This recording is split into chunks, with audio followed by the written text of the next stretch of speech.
après? Pourquoi après? Pourquoi aller dans quelque chose qui n'existe pas encore? Pourquoi être omnibulé par après? Et avant non plus.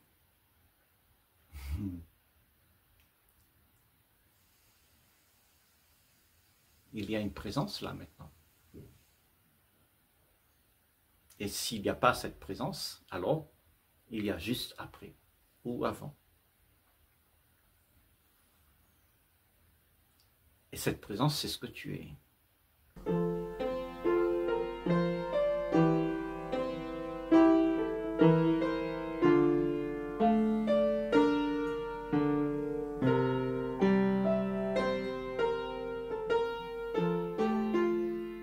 Autrement, il y a le temps. Et le temps appartient à l'histoire du personnage que tu t'es façonné à travers les âges. Tu as ramassé des histoires, tu as ramassé des choses, les choses qui font l'histoire. Et tu t'es identifié à cette histoire. Donc, pour toi, après et avant, il y a beaucoup de choses que tu tiens. Parce que c'est ton histoire. Tu t'es identifié avec ça.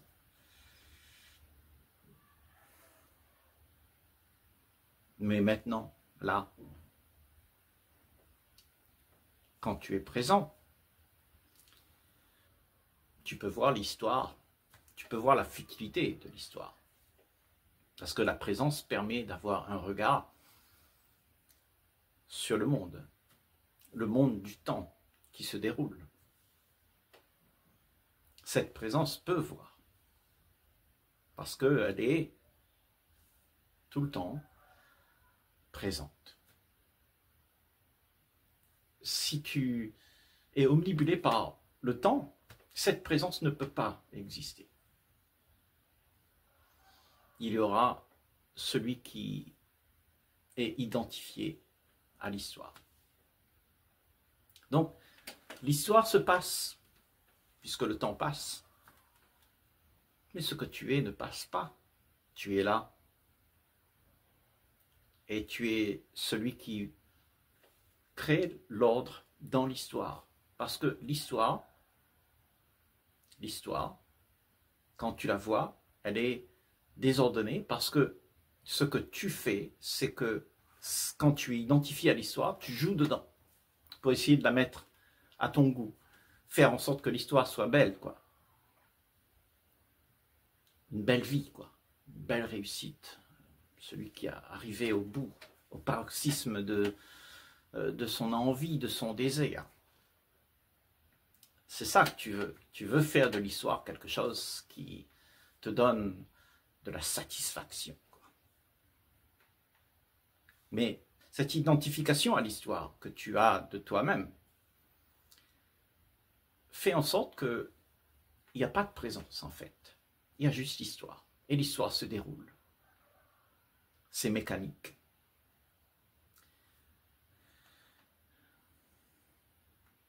Donc, tu vois, si tu peux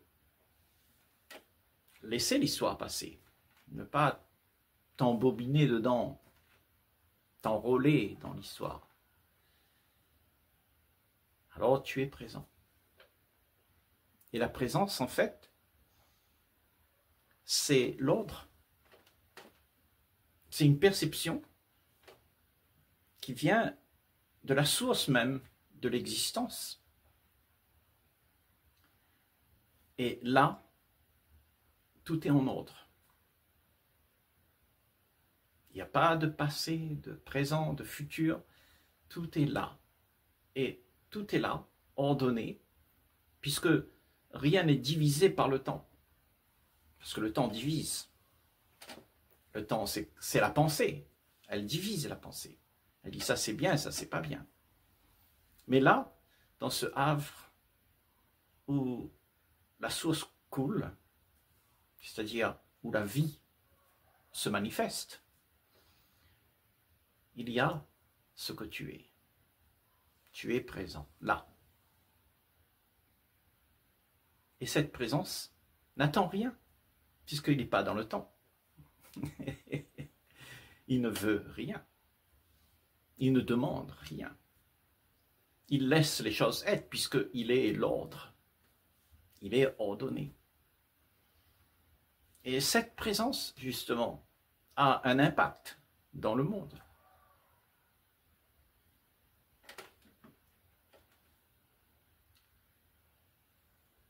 Si tu es changé et que tu ne joues plus dans le temps,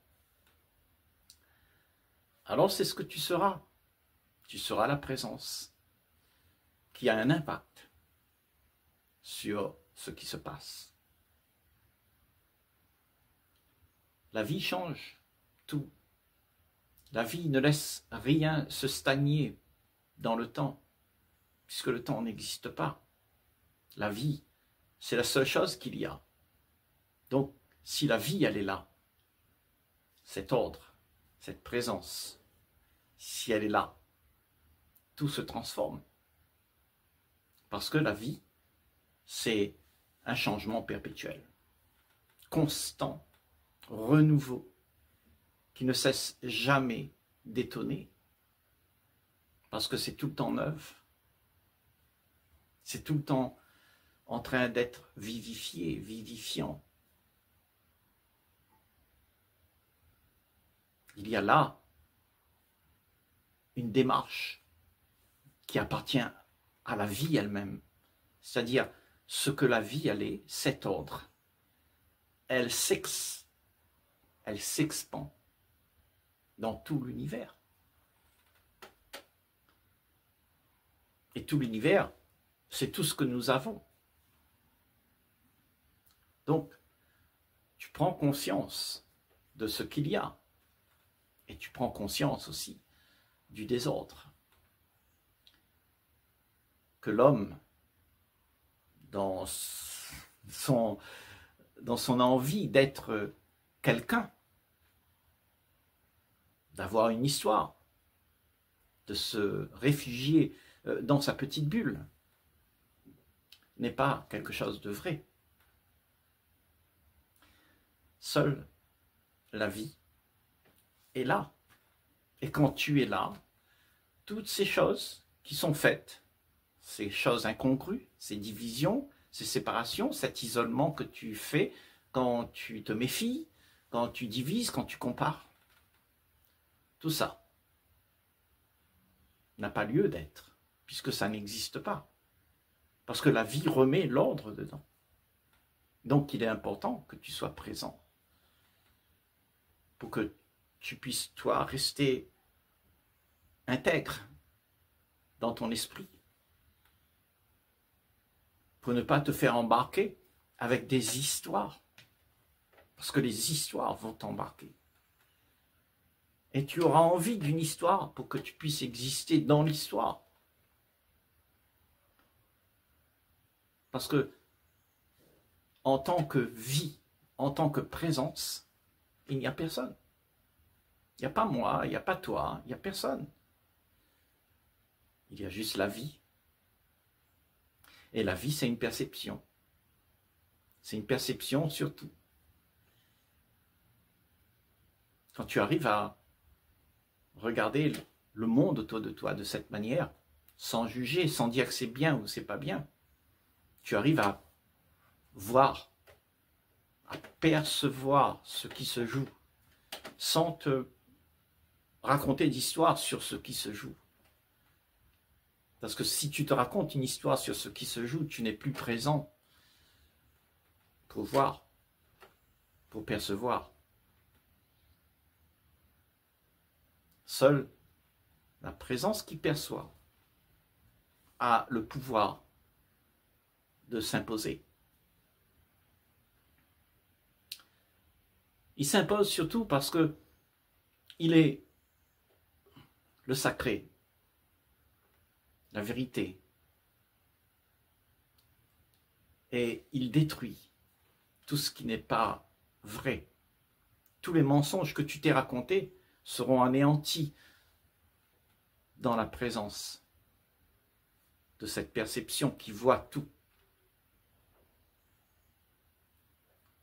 Et pour voir tout avec cette perception, tout ce que tu t'es identifié avec, c'est-à-dire ce personnage, cette petite fille, ma famille, mon argent, tout ça, toute cette activité, ça doit rester là où elle est. Parce que tu as besoin de fonctionner quand même dans ce monde. Mais il n'y a pas personne. Tu ne t'identifies pas à ça. C'est quelque chose qu'on a besoin pour fonctionner. Mais ce n'est pas toi. Ce que tu es, c'est la présence. Et cette présence met de l'ordre dans tout ce qui se passe. Parce que l'histoire, qui est la division de tout un chacun, c'est-à-dire on s'est divisé en toi là-bas et moi ici. Donc tout cet isolement, toute cette fragmentation de ce que la vie, elle est, ne peut pas exister. C'est un mensonge. Tu existes seulement dans une présence où la perception est vivante. La perception ne cesse de faire en sorte que tout se rétablit. Tu reprends tes esprits. Tu reprends les rênes de ta vie. Tu ne te laisses pas embarquer par quelque chose de sauvage et fou. C'est toi qui mènes la vie. Donc, à ce moment-là, tu contrôles ce qui est fougueux, instinctif, qui t'assaille en fait. Ces compulsions que tu as. Tu peux faire en sorte que ça se soit mis de côté, parce que ça appartient au temps, ça appartient au personnage qui fait son histoire. Parce que dans l'histoire, il y a beaucoup de problèmes. Parce que tout ce que tu veux faire dans l'histoire, c'est de faire en sorte que tout marche comme ça devrait être, comme d'habitude. Et tout ça crée des émotions, crée des peurs, des angoisses, des frustrations dans le personnage, dans ce que tu t'es donné d'être. L'image que tu t'es donné d'être dans ce monde a un problème parce qu'il est détruit constamment. La zone de confort que tu t'es faite, elle est anéantie à chaque fois que l'ordre arrive. Parce que l'ordre remet l'ordre dans la confusion, dans la division, dans la dualité entre ce que tu es et ce que tu aimerais être. L'ordre, c'est la seule chose qui existe. Mais tout ce qui s'en vient à exister, c'est une illusion. Une illusion qui est fabriquée par le fait d'être celui qui veut faire en sorte que l'histoire soit belle. Que l'histoire soit convenable pour que mon image puisse s'adapter dans l'histoire. Donc tu t'es identifié à une image, tu t'es identifié à l'histoire que l'image a créée, tu t'es identifié à un monde qui marche dans le temps, avec des pensées qui restituent la mémoire de toute cette histoire, et tu es perdu là-dedans. Et là, on est en train de dire, tout ça, c'est pas toi. Ce que tu es, c'est une présence qui voit tout ça.